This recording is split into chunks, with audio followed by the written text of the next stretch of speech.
Hello दोस्तों, आज के वीडियो कुछ कॉमन मिस्टेक जानेंगे जो कि लड़कियां रनिंग करते समय करती हैं और वीडियो के लास्ट में कुछ ऐसी जानकारी दूंगा जिससे आपकी सांस कभी नहीं फूलेगी। चैनल को सब्सक्राइब कर लो। उससे पहले जब लड़कियां रनिंग करती है उनकी बॉडी है वो टाइट रहती है। अगर आपकी बॉडी टाइट रहती है मतलब शोल्डर और हैंड आपके रनिंग करते समय टाइट रहते हैं तो आपकी जो हिप है वो अपने आप लॉक हो जाते हैं। अगर हिप लॉक हो गई तो आपकी जो स्ट्राइड की फ्रिक्वेंसी है वो भी खराब हो जाती है। इसीलिए आपको फोकस करना है कि आपकी दौड़ते समय बॉडी बिल्कुल टाइट ना हो और हो सके तो जितना हो सके उतना अपनी बॉडी को हाइड्रेट रखे जिससे आपकी बॉडी बिल्कुल टाइट ना पड़े। दूसरा पॉइंट बहुत ही ज़्यादा इंपॉर्टेंट है। अक्सर मैंने लड़कियों को देखा है कि वो लड़कियां रनिंग करते समय अपना जो टारगेट होती है वो सेम रखती है, मतलब अपनी जो रनिंग करती है वो कंटिन्यू फ्लो में करती है। अगर आप किसी चीज़ को आपको टारगेट करना है तो आपको अलग अलग खुद को टारगेट करना होगा। जैसे कि मेरे को 1600 मीटर 8 मिनट में लानी है तो मेरे को अलग अलग प्रयास करना होगा, तभी मैं अपनी जो परफॉर्मेंस है उसको अच्छे तरीके से बढ़ा पाऊंगा। अगर आप एक रिदम से एक मतलब किसी चीज़ को पाने के लिए एक ही टारगेट देखो खुद के तो आपकी जो परफॉर्मेंस है वो अच्छी तरीके से एनहेंस नहीं हो पाएगी। कहने का मतलब है कि आप खुद को चैलेंज करो। जैसे कि 1600 मीटर मेरे को 8 में लानी है तो सबसे पहले मैं क्या करूँगा कि मैं अपनी इंटरवल ट्रेनिंग ऐड करूँगा, मतलब स्लो फास्ट अपनी वर्कआउट में ऐड करूँगा। स्लो फास्ट करूँगा, किसी दिन किलोमीटर लगाऊंगा, किसी दिन लॉन्ग रनिंग करूँगा। और मैंने जितनी भी लड़कियों को देखा है, मतलब लड़कियों को देखा है बहुत ज़्यादा रनिंग करते हुए, तो वो अपनी जो रनिंग करती है वो एक फ्लो में करती है, मतलब कंटिन्यू रनिंग पे ज़्यादा ध्यान देती है। अगर कंटिन्यू रनिंग पे ज़्यादा ध्यान देती है तो उनकी वो रनिंग में परफॉर्मेंस है वो ला नहीं पाते। तीसरी जो गलती है वो रनिंग करते समय करती है कि वो उनका जो पोस्चर होता है वो अच्छे तरीके से नहीं होता। देखिए जनरली होता क्या है कि जब आप रनिंग करते हैं तो हमारा पोस्चर और टेक्निक बहुत ज़्यादा इंपॉर्टेंट रहती है कि किस तरीके से हम दौड़ रहे हैं। देखिए जब लड़की रनिंग करती है तो उनका जो पोस्चर होता है वो इस तरीके से होता है, किसी का इस तरीके से होता है।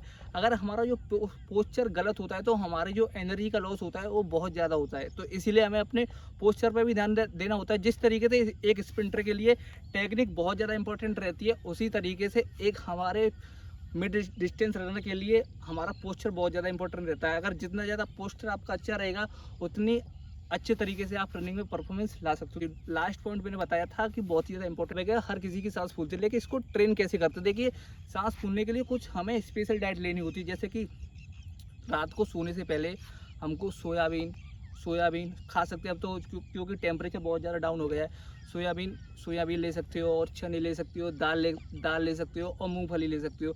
और किशमिश बहुत ही ज़्यादा इंपॉर्टेंट है। इन सभी को एक साथ पानी में डाल दें भिगोने के लिए। जब आप सुबह उठें तो रनिंग करने जाएँ तो जो पानी होता है उसको पी लें और जो जो मैंने डाइट बताई है उसको वही रखे दे दें, पानी पी लें और डाइट को वही रख जाए।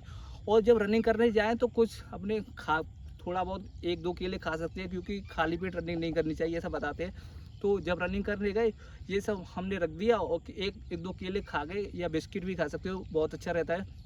रनिंग करने गए, जो रनिंग करके वहाँ से आए तो वो आपको जो डाइट्स रखे गए थे जैसे कि किशमिश हुआ और जो बताया था चने और जो भी कुछ बताया था मैंने, और जो मूंग की दाल बहुत ही ज़्यादा इंपॉर्टेंट है, साबुत मिल जाती है। अब तो गांव से बिलोंग करते हैं, जितने भी मेरे सब्सक्राइबर हैं वो गांव से बिलोंग करते हैं, तो वो ये सब भी खा सकते हो। ये सब जो हमने अब डायरेक्टली तो हम इसको खा नहीं सकते क्योंकि हम डेली खाते हैं तो अच्छा भी नहीं लगता। इसके लिए आप एक काम कर सकते हो, इसके लिए आप टमाटर और प्याज को एक साथ काट सकते हो और इसको काट के थोड़ा खा सकते हो।